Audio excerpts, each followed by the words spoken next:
За бүгдэнд нь эзний өдрийн мэндийг хүргье. Тэгээд өнөөдөр үгээс хуваалцахаас өмнө би та бүхэнд нэгэн цаг үеийн тухай Библиэс ишлэл уншиж өгье. Хүмүүс амиа боддог, мөнгөнд шунанд уралдаг, онгороо, бардам, дээрэнгүү, эцэг ихтэй дуулуургүй, талрах сэтгэлгүй, цадиггүй, хүүтэн зэвдэг, бусдаа эвлэрдэггүй, бусдыг гүжирддэг, биеэ захирдаггүй, хэрцгий догшон, сайн сайхан дургүй, урд шарвдаг, бодлогогүй, бие тоосон, бурхнаас илүүгээр зугаа цэнгэл дуралдаг ийм цаг үе юм те. Тэд гаднаас сүсэг бишрэлтэй харагдавч тэд гаднаа сүсэг бишрэлтэй харагдавч хүчийг нь үгүйсгэнэ. За энэ ямар цаг үе байсан бэ? Бис 2 дугаар Тимот 3 дугаар бүлгээс уншлаа. 1-р ишлэлийн албаар алгасан. Энэ бол эцсийн цаг үе энэ тухай. Эцсийн цаг үед хүмүүс ямар болох вэ? Тэр дундаа магадгүй итгэгч нар ч гэсэн ийм болох боломжтой гэдэг. Ийм ишлэг та бүхэндээ хуваалцах гэсэн юм аа. Тэгээд саяны уншсан ишлүүдээс та бүхнээс асуумаар та нар одоо энэ эцсийн цаг үед ийм босгон дээр амьдарч байгаа гэдэг хүлээн зөвшөөрөх үү? Эндээ санал нэг вэ нөө гэж асуумаар байна. Сая дурдсан олон зүйлүүд харамсалтайгаар биелээ болж байгаа тийм цаг үед. За тэг бүгдээр хамтдаа залбираад өнөөдрийн цуглаан эхлэе. Баярлалаа Бурхан Аав танд өнөөдрийн цагийн төлөө талархъя. Та өнөөдрийн энэ үгийг ариун сүнсээр өдөртөн хөтөлж өгөөрэй. Бидний зүрх сэтгэл та өөрийнхөө илчлэл тухаарлыг шийдвэрийг гаргаж өгөөрэй гэж гуйж байна. Та биднийг дотроос мань өөрчилж өгөөрэй гэж гуйж байна. Есүсийн нэрээр талархъя. Амен. За өнөөдөр 2 дугаар Тимот 2 дугаар Теслоник 2 дугаар бүлэг байгаа. За би дэсэн шүү дээ. Яг бүгдийг нь ярьж амжих хэсэг мэдэхгүй байна. За ямарчсан уншия. Ахан дүүс минь та нараас гуйя. Бидний эзэн Христ Есүсийн эргэж ирэхийг түүнтэй уулзахаар бидний цуглах талаар та нар ийм эргэж ботсон бодол санаатай байж болохгүй. Эзний өдөр ирчихсэн мэтээр ярьдаг иш үзүүлэг юм уу? Үг сургаал. Эсвэл биднээс ирсэн гих хуурамч загтлаас болж бүү сандарч төгш. Хэнийч ямар ч арга мэхэнд битгий хуурт. Яагад гэвэл олон хүн бурханд тэрсэлж бурхны хуулийг эсэргүүцэгч хүн буюу сүрлийн хүмүүн гарч ирэхээс нааш тэр өдөр ирэхгүй. Тэрээр бурхныг төдийгүй шүтэн гэгдэг болгоныг эсэргүүцэж өөрийгөө тэднээс дээгүр өрөмжлөн бурхны өргөөн заларч өөрийгөө бурхан хэмээн зарлах болно. Та нартай хамт байхдаа энэ тухай ярьж байсныг минь санахгүй байна гэж юу? Өөрийнхөө цагт илчлэгдэх хүртэл нэдүгээ түүнийг юу хязгаарлаж байгааг та нар мэднэ. Бурхны хуулийг эсэргүүцэгчийн нууц хүчин нь аль хэдийнээс ажиллаж байгаач хязгаарлагдсаар байгаа юм а. Гэхдээ хязгаарлагчийг зайлуулах цаг ирнэ. Тэр үед л бурхны хуулийг эсэргүүцэгч ил гарч ирэх боловч эзэн Есүс амныхаа амьсгалаар түүнийг хөнөөж эргэн ирэлтийнхаа цог жавхлангаар устгана. Бурхны хуулийг эсэргүүцэгчийг ирэхэд янз бүрийн хүчит үс гайхамшиг хуурамч тэмдэг бүхий сатаны ажил дагалдаж мөхөксдгийг зүйл бүрийн худал хуурмаг ёс бус зүйлээр гажуудуулна. Тэд ч өөрсдийг нь авралт хүргэх үнний хайраас өөрсдөө татгалцсан учраас бурхан тэднийг гүн төөрөгдөлд оруулж тэд худал хуурмагт итгэх болно.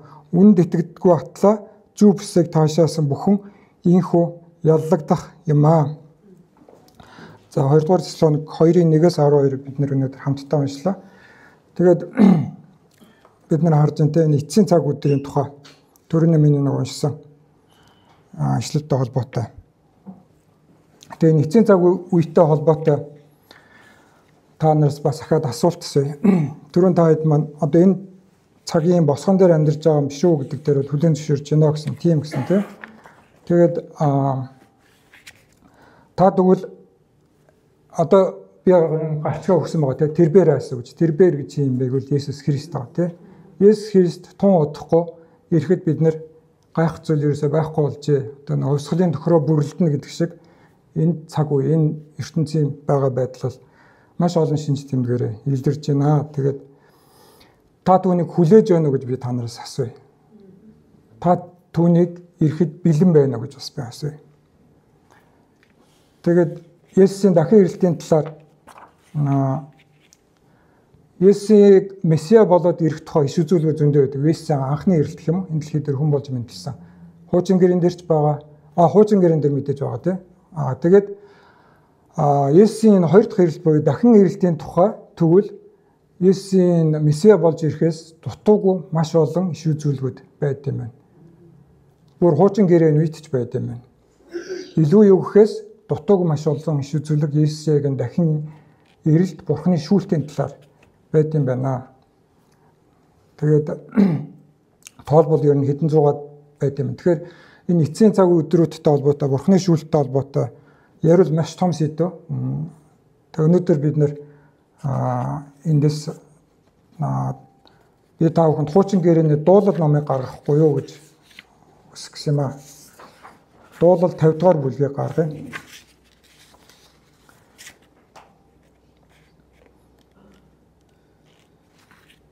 За дуулал 50 дугаар бүлэг та бүхэн олж байгаарай. Тэгээд энэ хэн тандж бичсэн Захави дуулал вэ гэдэг эндээс харъя те. Хэрэв 7 дугаар ишлэлийг харах юм бол ард түмэндээ хандж бичсэн байна.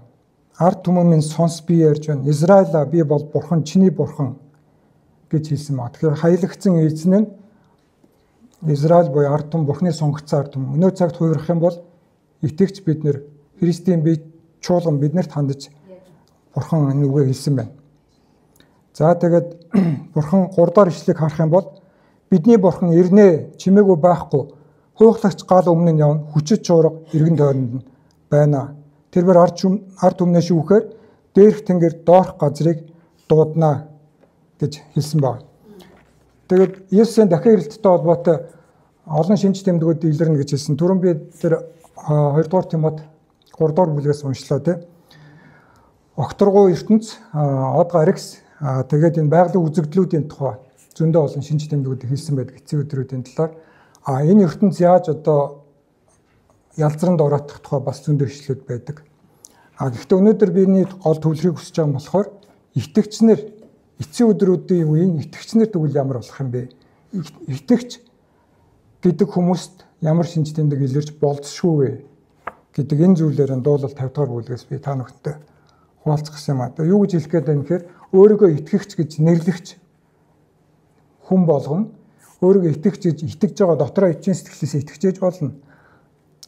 Өөрийгөө тэгж нэрлэж байгаа өөрийгөө итгэгч гэж итгэж байгаа хүн болгон яг энэ бурхны хүүхэд мөн байна уу? Эсвэл Есүсийн дахин ирэлтэнд бэлэн байна уу? Одоо энэ 50 дугаар бүлэг дээр дуулал 50 дугаар бүлэг дээр гардаг шиг ийм зүйлүүд надад байх вэ гэдэг сэрэмжлүүлэг болох үүднээс та бүхэндээ хуваалцах гэсэн юм аа. Тэгээд өнөөдрийн гол сэдвийг ярих юм бол бидний бэлэн байдлын тухай та бүхэнд хуваалцах гэж байна. Есүс удахгүй ирнэ гэдэг бид нэр хүлээн зөвшөөрлөө.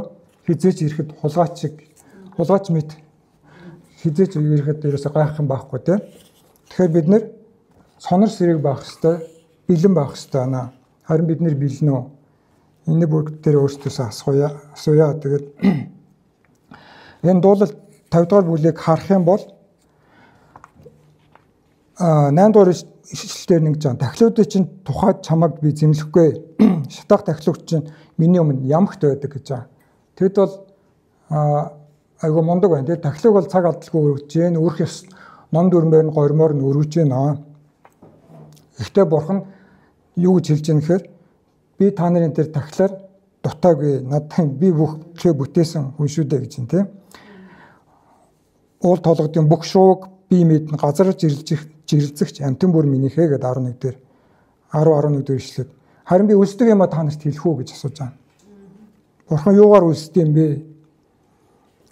Би бухан махыг иддэг үү? Би ухны цусыг уудаг уу гэж асууж байна те. Би юугаар үлсдэг юм бэ гэхээр талархлын өргөлийг бурханд өргөө гэж асууж байгаа. Тэгэхээр энэ хүмүүс бурханд хэр талархдаг байсан юм болоо гэдэг асуулт гарч ирж байна. Тэгээ бид нар яг өөрсдөө наагаад ойлгол тий. Бид нар бурханы энэ гим нүглийн маань төлөөсийг төлсөн тэр хайртай хүүгийнхаа бурхан бол өөртөө байгаа хамгийн үнцэнтэй тэр зүйлийг шилж агаад хамгийн үнцэнтэй номер 1 тэр зүйлээ бидний авраланд явуулсан маа тий. Тэгээд тэр авралын үн цэнийг бид нэр хэр мэдэрдэг, тэгээд түүнийхэн төлөө талархдаг вэ? Бид нэр мартамхай учраас ямар олон гим нүглээс хэлтрүүлэгдсэн, уучлагдсан билгүүдээ мартсан байдаг. Бид нэр Бурхныг таньж мэдхээс өмнө маш олон гим нүглүүдийг зүйл бүрээр нь үйлчилсэн байгаа тийм. Тэр бүх гим нүглүүдээс маань тэр өрийн дансыг маань Бурхан тэгэлсэн хүчинг болгосон. Итгэж болсон хойноч гэсэн бид нэр төгс амьдарч чаддгүй үгүй тийм үү? Алддаг, бүдэрдэг. Бид нэр харин явах хэрэгтэй гэвэл тэр бүрийдээ, тех бүрийдээ Бурханы өмнө гимшлиг яагаад за Бурхан би таны өмнө тэрслээ гэдэг тэр зүйлээ гимээ уучлах юм бол улаах юм бол Бурхан тэр гимээ маань цаг ямагт уучлахад бэлэн байдаг. Тэгэхээр энэ дуулал 50 дугаар бүлэг дээр хөндөгж байгаа асуудал талархал бага байсан юм шүү гэдэг. Мал амтнаа өргөд идэг талархал тэр зүйл сэтгэлийн талархал гэдэг юм байхгүй байсан юм шүү гэж. Тэрүүгээр Бурхан үлддэг юм байна. Бэрх зовлонд өдрөө чи хэнийг дууддаг, хэнд найддаг юм бэ гэж асууж байна. 15 дугаар ишлэлээр. Хүмүүс найддаг юм уу? Хинээс тусламж хүлээдэг вэ? Хинт ханддаг вэ? Гашуудлахаа үед те энийг маань бас асууж байна. Тэгээд 15 дугаар ишлэлээр бэрх зовлонгоос чинь би чамайг гитлгэнэ. Тэгээд чи намайг хүндэлнэ гэж хэлж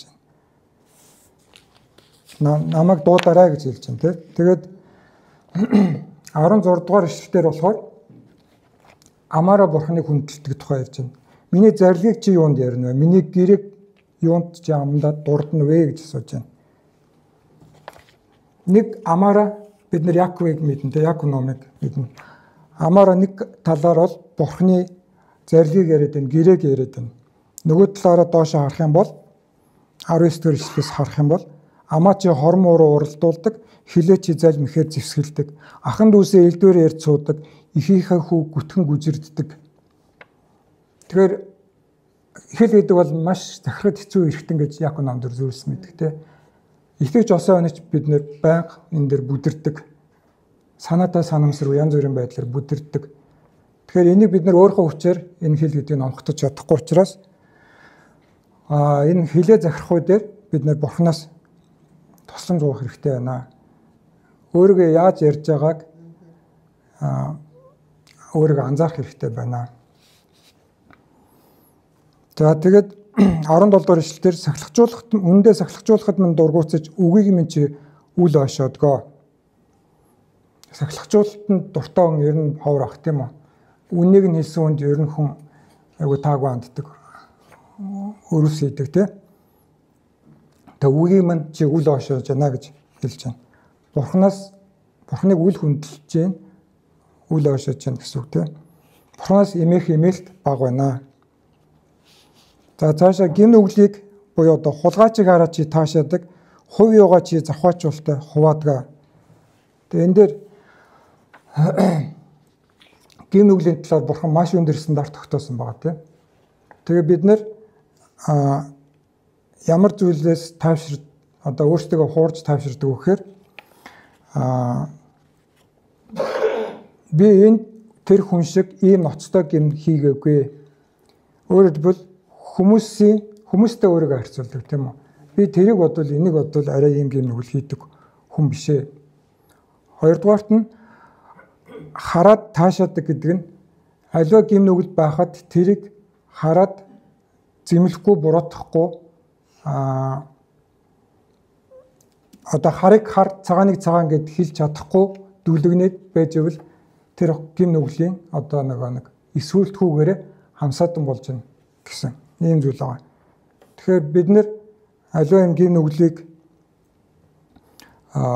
хүлээн зөвшөөрөх тэрэнд одоо буулт хийх тийм зүйл байх ёсгүй байна гэдэг бас хэлж байна. За тэгээд ам хийлийн талаар би түрүү ярьсан. За 21 дэх ишлэлээр ингэж эдгээрийг үлдэх чинь би дугуй байсан. Ингээд чи намайг өөршгөө сонсон. Энэ юу гэсэн үг вэ? Зөндөө хүмүүс тийм нэг үл хийж байна. Тэд нэр шийтгэл авахгүй яваал энэ тий. Амьдрал нь цэцгэлээл магадгүй баян тансаг амьдраад ээж магадгүй. Би би өөрөө бас зөндөө гимн үйл хийгээд бурхнаас шийтгэж ирэхгүй байгаа гэж магадгүй тийм. Нөгөө бурхан чинь намайгаа ер нь баг мэддэм үү, хардсан уу гэдэг юм хуурамч тайвшрал бий болох магадлалтай. Дуугүй байсан, бурхан дуугүй байсан гэдэг нь бидний тэр янз бүрийн болохгүй зохисгүй зүйлүүдийг хараагүй гэсэн үг, мэдээгүй гэсэн үг. Бурхан агуу нэгүслээрээ өршөөлөөр тэрийг өнгөрөөж исэн, төвчж исэн. За энэ хүмүүс маань ингээд ирэх болов. Над руу ирэх болов, гимээ улаах болов, гимших болов. Ингээд чи намайг өөр шигээ сансан. Тэгээ өөрөөр хэлбэл одоо хүмүүсийг хуурдаг шиг бурхныг бас хуурч чадна гэж андуураад байгаа юм биш үстэй гэж хэлж байна тийм. Одоо би харин чамайг зэмлэж байна. Улааны үрт дээр чинь буруутгах байна. За тэгээ бурхныг мартагстай үүнийг ухаараж би тасчгааваас хинч та нарыг аварч чадахгүй гэж хэлж байна тийм. Тэгээд энэ чин гэрээний ишлэл байдаг шүү дээ тийм. Махуудыг чи амийн чи хөнөөх хүмүүсээс битгий. Харин хинээс айхыг ёстой гэж хэлье гэж хэлдэг тийм. Тэгэхээр бурхны уур хилэнгээс бурхны гараас өөрийнхөө хүчээр мултарч чадах хүн бүтээл энэ хороо дээр байхгүй. Имэх ёстой нэг мал бурхан байна. Тэгээд бид нар ямар авах ёстой гэвэл бурхныгаа хүндэлдэг, талархлын өргөлийг өргөдөг, үйлс замналаад засдаг. Ийм байвал бид нар Есүсийн дахин ирэлтэнд бэлэн байх нэ. Ийм байвал бурхны аврал тэр хүн дээр буух нэ гэж 23 дээр ишлэлээр байна. Тэгээд түрүү хэлсэн хуучин гэрээн дээр энэ Есүсийн дахин ирэлтийн талаар бас маш олон юм ишлүүд байдсан байлээ. Тэгээд энэтэй холбоотой өнөөдөр бид нэр үзэж байгаа энэ юунууд дээр хуурм эхлэлт гэдэг зүйл гараад байгаа. Хуурм эхлэлтүүд бол зөндөө байх нь зайлшгүй тий. Одоо бид нэр сүүлийн өдрүүд болж байгаа нэгэнд болж байгаа энэ улс төрийнхний хэрүүлийг харж байна тийм үү. Тэд нэр амаараа юу ярьдаг вүлээ? Ачир дээр ямар байдаг гэдэг л одоо хууртаж хануул ханахаар боллоо тий. Тэгсэн ч гэсэн хууртаж ханахгүй хүмүүс бас аль нэг тал руу ханардаг ч юм уу ингээд ямар нэг хүнд найдар тавиад хүнийг шүтэх гээд байна л да. Энэ зөв, энэ туйлын шудраг, энэ нуудаг ард түмнийхөө төлөө баг шүн нойр нөхгүй байгаа хөрхий. Энэ бол өстой бозруулаагийн туйлаа гэдэг ч юм ингээд иймэрхүү байдалтай байгаа да. Тэгэхээр энэ хуурах орлого, хүмүүсийг мэхлэх орлого бол цаг бүх цаг үед байсан. Одоо ч байна гэдэг зөндөө харж байна. Технологи нь арга технологи нь улам нарийсж байна.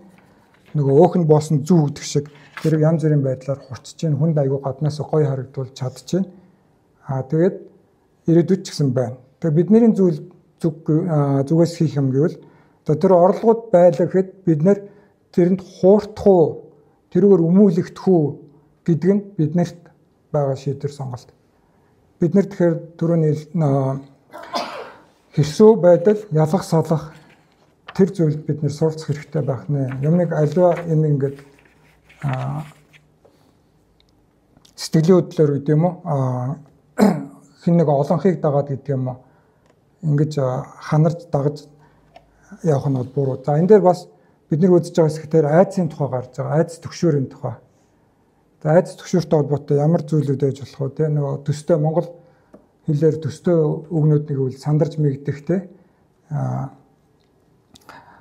олон зүйлүүд байгаа. Тэгээд энэ Теслоникотойхон болохоор яагаад сандарч мэгдсэн айдч төгссөн бэ гэхээр Есүсийн ирэлт дахин ирэлт аль хэдийн болоод өнгөрсөн биш. Би үлдсэн юм биш үү?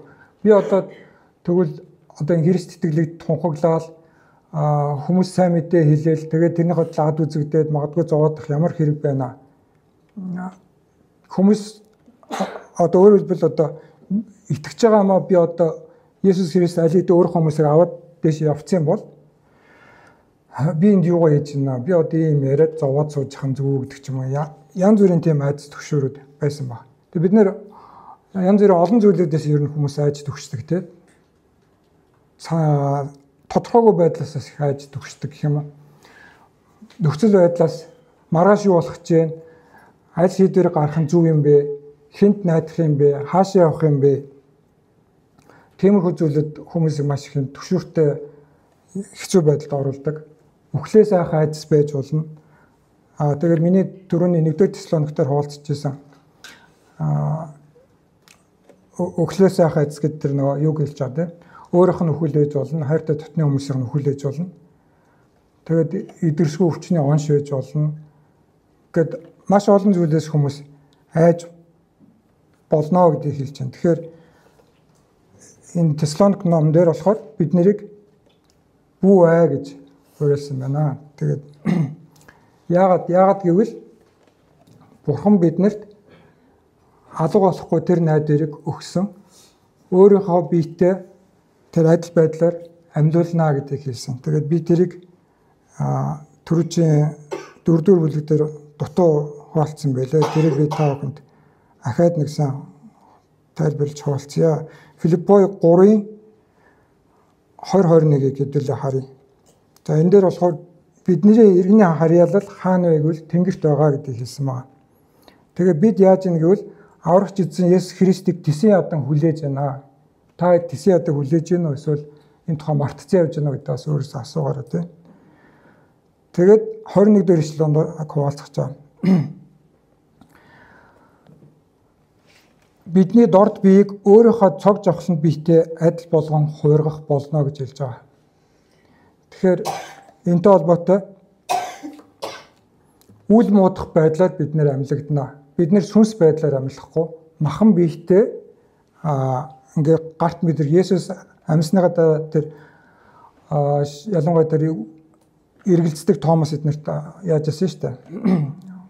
Гараа ингээ хөрүүлж мэдрүүлж үзүүлчихсэн. Тэгээд яг ийм баригдхуйц гар биетэй тэгээд 1-р Коринтлоор бас хэлсэн байдаг. Бид нэр үл муудах дотор таригдаж үл муудах дотор амьлуулагдана гэж хэлсэн ба. Тэгэхээр бидний тэр дахин амьлах бие хизээж муудахгүй, өвдөхгүй, хөгшөрөхгүй өөр юу гэдэг. Тэгээ би бас санчирт маань байна. Санчирт бас суулцчихсэн тий. Ишая номны 35 дугаар бүлэгтээ байгаа. Хараагүй хүмүүс нь хараа орно. Сонсолгүй хүмүүс нь сонсголтоо болно. Доглон хүмүүс нь явна босно тий. Тэр бүх зүйлүүдийг Илчлэл номдэр бас хэлсэн баг 21-ийн 4-дээр нулимс бүрийг Бурхан арчна гэж хэлсэн баг. Энэ дэлхийдээ бид нэр шаналж байгаа бүх зүйл бүгд ард тоцорно. Тийм учраас бид нэр айж сандрах, нэгдэх тэр зүйл биднэрт байх хэрэггүй юм а гэдэг хэлж байна. Тэгээд магадгүй та одоо ч юм уу өнгөрсөн цагт янз бүрийн юм хэцүү өдрүүдийг туулсан байж магадгүй. Ганцаардл үл хайхрал юм уу? Хүүхэд насны янз бүрийн шарх авсан байж магадгүй. Сэтгэл зүйн дэм шархнууд гэдэг ч юм. Тэгээд тэр бүх өвдөл шаналгаа тэр бүх зүйлүүд ингээд ор мөргөө бүрэн идэх юм а. Одоо өнөөдөр өвчин шаналж байгаа хүмүүс байвал тэр бүх өвчнөөсөө та бүхэн маань сална гэсэн үг. Тэгээд тийм сайхан ирээдүйг Бурхан биднэрт амласан учраас айж сандарч түгшиж мэгдэх хэрэг байхгүй гэдгийг энд сануулж байна. Тэгээд аливаа зүйлийг тэр үс нам дээр хэлсэн байдаг те. Нэгтэл шалгаж байгаараа хуурдах гэдэг дээр бюро хэтийнхэн шиг яг энэ яриад байгаа зүйл Библиэлд байд юм уу? Хүмүүс яагаад янз бүрийн энэ хуурд нэхлэлтэнд амархан автдаг гэхээр итгэдэг гэдэг Бурханаа баг таньж мэддгээс те өнгөц таньж мэддгээс бид нэр ийм янз бүрийн номлолын салхи янз бүрийн хуур мэхлэлтүүдэд маш амархан автдаг. Тэгэхээр бид нэр тэр бүхэн дархлаатай байх вакцин маань юу гэвэл Бурханаа илүү таньж мэдэх тийм үү? Бурханаа илүү таньж мэдэхийн тулд биднэрт Есүс Христ өөрийгөө үг гэж хэлсэн байгаа тийм. Үгийг уншаад тэндээс Бурханы хүслүүд юу байдаг юм? Бурханы мөн чанарууд юу байдаг? Бурхан юуг таашаадаг, юуг үзээ яддаг тийм. Юу түүний одоо игдүүцлийг төрүүлдэг вэ гэдэг. Тэгээ энэ Есүсийн дахин ирэлтийн тухай уншиж болно. Ингээ маш олон зүйлүүдээр бид нэр Бурханыг таньж мэдэж болно. Бид нэр Бурхантай ойрох юм бол Бурхан биднэрт ойртно гэж хэлсэн. Бид нэр Бурханыг эрэлхийлэх юм бол Бурхан биднэрт өөрийгөө улам илүү илчилнэ. Илчлэхээр бид нэр гэрчлэлээр баян байна. Гэрчлэлээр баян байх юм бол бид нэр Бурхандаа улам илүү бүр илүү шигдэнэ, найдан хорогдно. Тэгээд янз бүрийн хүмүүс биднийг хуурах гэж оролдоход бид нэр тэр тэр зүйлд үгүй гэж ялгаж салгах тэр чадвар биднэрт байх юм аа. Тэгээ энэтэй холбоотой надад нэг юм дүрслэл бодож орж ирсэн. Монголд маань ингээд далаад ангисээс хол болохоор нэг усанд хүмүүс ер нь муу те нэг ихэнх хүмүүс сэлж чаддаг. За тэгээд сэлж чаддаг байлаа ч гэсэн аврагдана гэсэн үг биш л те. Жил болгоно л маш олон хүмүүс ингээд усанд ослтлоо гэд тэгдэг. Тэгээ ялангуяа одоо нуур янз бүрийн гоё истэ гоё нуурын дээр очиод хүмүүс хийлдэг заваарч юм ингээд тэр аваар ингээд явдаг те. Тэгээд магадгүй тэдний хийлдэг завин дээр гараад нуурын дээр явж хахад тэнгэр жигтэйг нь цэлмэг сайхан байсан байж магадгүй. Тэг нар шараал те ингээд шууд жиргээл ингээд ч юм. Тэгээд гинт үйл харанхуулаад салхи гараад юу яхад тэр хүмүүс сэлүүргүй бол яах вэ? Нөгөө нэг хийлдэг зав гэдэг чинь маш аюултай зав гэдэг байгаа шүү дээ. Бид нэр яг өнөөдрийн сэдвтэй холбоотой ярихад бидний нэгдүгээрт яг найдвартай завин дээр сууж байна. Ямар завин дээр сууж байгаа нөгөө аюултай гэдэг хийлдэг завин дээр сууж байгаа юм уу? Буюу одоо бид нэр бурхнаас сайн таньж мэдээгүй одоо ингээд нэр төдий явж байгаа юм биш үстэй. Төрний нөгөө тахлаа өргөчөөл тэрэндээ тавширчаа явж байгаа юм шиг үстэй. Дул тавь тэр гэдэг шиг те. Би бүтэн сайн цуглаандаа очисон эрцээ бүртгүүлсэн. Өргөлөө бас өгчтэй. За тэгээд бас нь болно доо гэдэг юм. Ямар завин дээр сууж байна? Сэлүүр байна уу? Авар хантаз байна уу надад те? Цагаараа мэдээ би харсан уу? Би эргээс хэр холдож байна? Тэгээд аюул тохиолдолд би яах вэ? Энэ зүйлүүдэд бид нэр ингээд бэлтгэлтэй байх хэрэгтэй байх нь. Тэгэхгүй бол нэг салхин туугдах юм бол сэлүүргүй хүн яач чадахгүй тийм үү? Салхи хаашаа тийшээ туугдаад явна. Тэгээд хуурам эхлэлтэй холбоотой би бас нэг юм хэлхээ сануулах гэх. Хуурам эхлэлтүүд маш олон янз байгаа. Гаднаас их хуурам эхлэлтүүд байна. Тэгээд хамгийн харигсч гэх юм хамгийн харамсалтай хуурам эхлэлт бол ямар эхлэлтэй. Тэгээ өөрөө өөрийгөө хуурам эхлэх байгаа тийм. Бидний зүрх асар хуурамч гэж хэлсэн байдаг шүү дээ. Иремья ном дээр 17. Хүний зүрх бол асар хуурамч. Бид нэр өөрсдөө зөвтгөх, тайвшруулах, өөрсдөө болж гин гэж бодох олон шалтгааныг бид нэр өөрсдөө толгойдоо хийчих чадна. Тэгээд бид нэр өөрсдөө эрүүл ухаанаар хөндлөнгөөс нь зөв харж шүүж чадахгүй бол тэрний үр дагавар нь асар аюултай. Нэгдүгээр бүлэг дээр сая 2 дугаар Тесалоникийн 1-р бүлэг дээр гарсан тэр Бурхны оршуугаас салах тухай гарсан байгаа тийм. Тэгэхээр тэр 7-8 дугаар ишлэлтэй байгаа. Дүрлцэн галаар шийтгэнэ гэж хэлж байгаа шүү дээ. Бидний эзэн Есүсийн сайн мэдээг дагадгүй хүмүүсийг дүрлцэн галаар шийтгэнэ.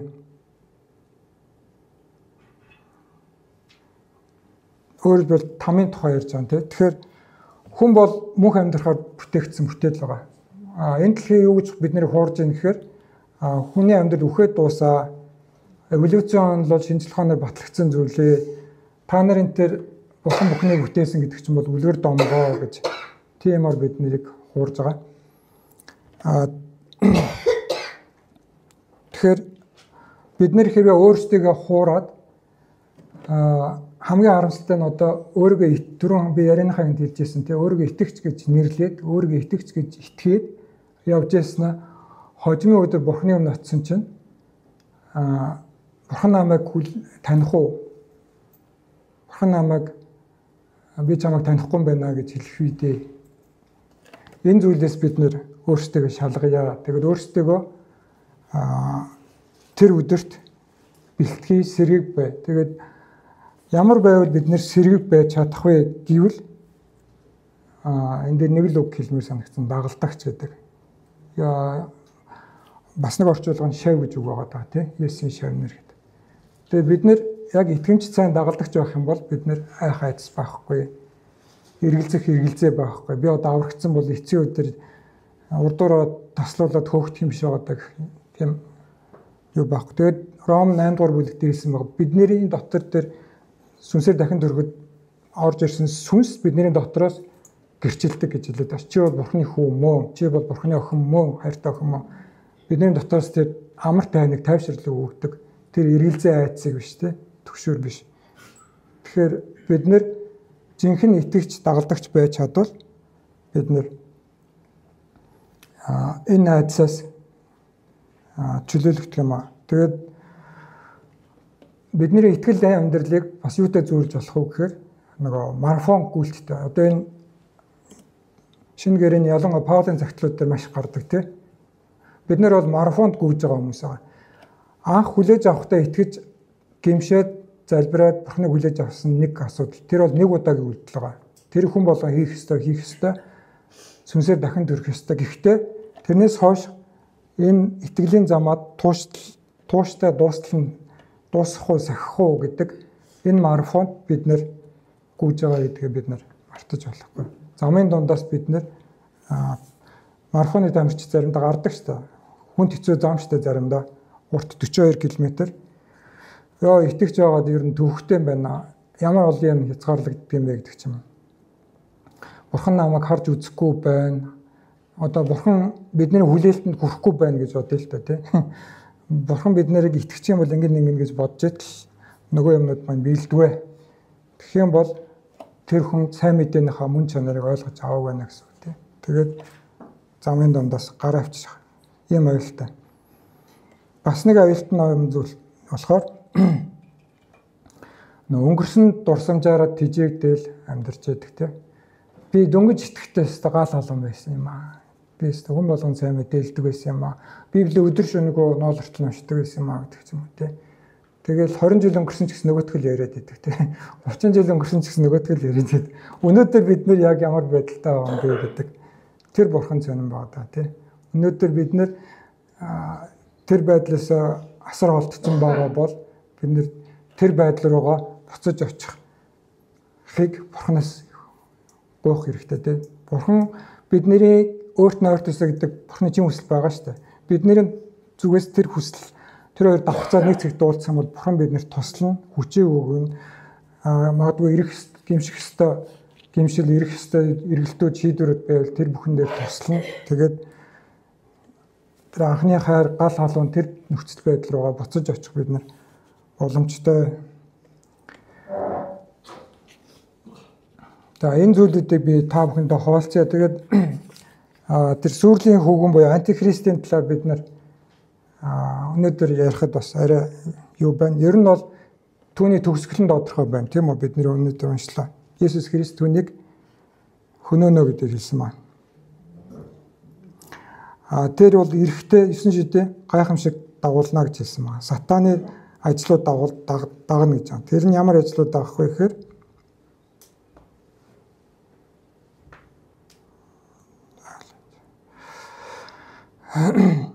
энэ дээр холбоотой юу гэж хэлэх гээд байна гэхээр хүчит үлс гайхамшиг хуурамч тэмдэг хүсэмжлэгч илэрхийлэгч байх нь аюултай бас.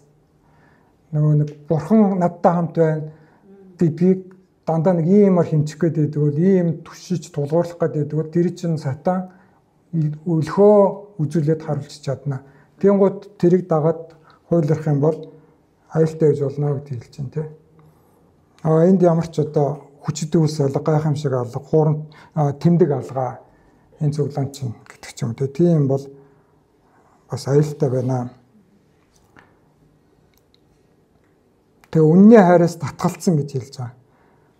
Нэг талаас нь харах юм бол бурхан бурхан тэднийг төөрөгдөлд оруулаад байгаа юм шиг харагдаад байна. Нөгөө талаас яагаад гэсэнгүүл тэр хүмүүс өөрсдийн авралт хүргэх үнний хайраас татгалцсан гэж хэлээд байгаа. Тэр хүмүүсийн шийдвэр сонголт байгаа даа. Тэгээ ер нь бол хүмүүн төрлөختөнд байдаг бас нэг мөн чанар бол үнэнд ер нь жоохон дургу маягийн шүү дээ тийм. Тэгээд үнэнд итгэдэггүй батлаа зүв бүсийг таашаасан тэр бүх хүмүүс яллагдана. Тэгээ яллагдах яллагдалт нь төр байсан тийм. Хүн болгонд мөнх амьдрахаар бүтээгдсэн бурхантай орших уу, бурханы хаанчлалд бурхантай хамт мөнхийн оршихоор орох уу эсвэл бурхангүй тэр түнэр харах уу, галтнуур тэр там руу орох уу гэдэг ийм сонголт байгаа даа.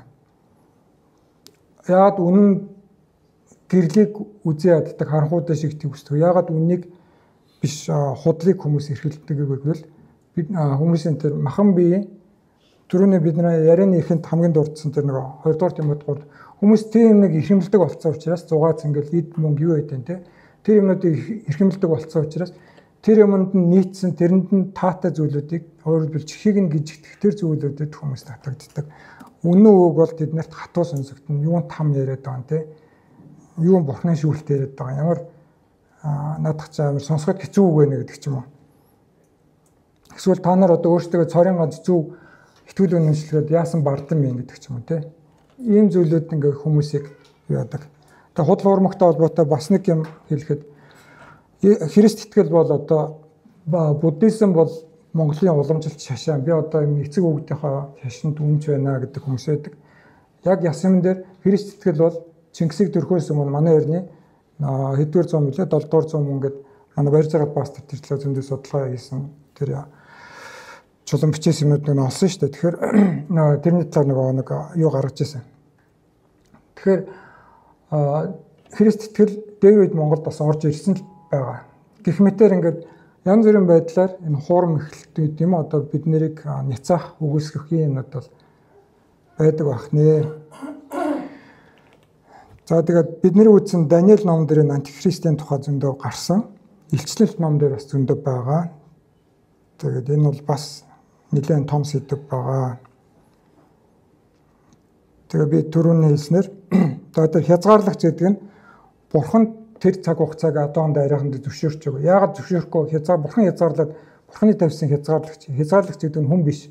Одоо хил хориг гэх юм уу те. Зааг байж. Бурхан тэр хязгаарыг авчаагүй, зайлуулчаагүй байж. Яагаад зайлуулахгүй юм гэхээр бурханы үслийг өгөхөр аль болох олон хүн аврагдаасаа үнийн мэдлэг рүү ирээсээ амжаад нэг хүн ч гэсэн итгэхэд аврагчаасаа гэдэг юу байгаа. Гэхдээ энэ бол мөнхөд үргэлжлэхгүй юм аа гэдэг хэлж байгаа. Тэгээд тэр хүн ирэх үедээ өөрийгөө бурханы өргөнд зарлана, өөрийгөө бурхан гэж зарлана, бүгдээс дээгүүр өргөмжлөн. Тэгээд түрүүний хэлсэн тэр янз янзын юмнуудыг үзүүлнэ гэж хэлж байна шүү дээ. Тэгээд энэ толботой нэг юм хэлмээр байгаа нь хүмүүс одоо иймд итгээд авахтай гэж зарим юмнууд боддог. Гэтэл одоо энэ амьдарч байгаа цаг үеийг харах юм бол иймд итгээд байгаа хүмүүс бас тийм хөгийн юмд итгээд байгаа хүмүүс байна шүү дээ. Хөгийн юмыг дагаад байгаа хүмүүс байна. Нэгдүгээр ингээ хөвгтөж ойлгомжтой юмыг одоо үнэн гэд итгээд дагаад байгаа хүмүүс байна. Тэгэхээр хүмүүсийн бодол санаа ийм амар харанхуй гэх юм уу те болж байгаа ийм цаг үе байна. Уул нь 21-р зуунд ч одоо мэдлэг мэдээлэл технологи 900 гэдэг хүмүүс нь улам харанхуй болоод улам одоо хуйлдаа нэг бол янз бүрийн тийм нэг юм хачин юмд итгэдэг ийм цаг үе болчиход байна. Тэгээд тийм болохоор ярианыга эцэстээ дүгнээд хэлээ. Бид нар бол ямар байвал бэлэн байх вэ гэвэл жинхэнэ дагалдагч байх бэлэн байна. Тэгвэл жинхэнэ шав байх. Тэгвэл бид нэр тэр Библиэс уншил та жинхэнэ дагалдагч гэж хэнийг хэлж байгаа. Ямар шинж тэмдгүүд дагалдах хэрэгтэй юм бэ? Есүсийн шав байна гэж яг юу хэлж байгаа юм бэ? Тэгээ миний дотроос тэр нөгөө сүнсний гэрчлэл байна уу те? Чи бол бурхны хүү мө? Чи бол бурхны охин мө? Тэр амар тайван тайвшрал байна уу? Би бурхныг Есүсийн дахин ирэлтэнд яг билнэ үү? Энэ зүйлүүдийг өөрсдөөс асууя, өөрсдөө нягтлаа, өөрсдөө зөвшөөе гэж уриалъя. Тэгээд өдрийн цагийг залбираад дуусгая. Баярлалаа бурхан аваа танд өнөөдрийн цагийн төлөө талархъя. Тэгээд та утгагүй ирэх гэж байгаа. Тэгээд энэ ирэлтэнд бидний хүн нэг бүр сүнсний хувьд сэрэг байхад туслаараа өөрсдөө таны нүдээр зөв шүүхэд туслаараа өөрсдөө хуурах аюулаас та хамгаалж өгөөрэй гэж гуйж байна. Тань руу ойртоход туслаарай. Таныг улам илүү таньж мэдхэд туслаарай. Таныг анх хүлээж авахд байсан тэр анхны хайр гал халуун тэр зүрх сэтгэл рүүгээ эргэж очиход та туслаарай. Тань цаг ямагт найддаг байхдаа туслаарай. Өнөөдрийн би сүнсний хувьд зүрх сэтгэлээрээ танд ойр сэрэг байхад туслаарай. Тэгээд тууштай энэ замаа дуусгахад туслаарай гэж гуйж байна. Эзэн Есүсийн нэрээр талархах. Амен.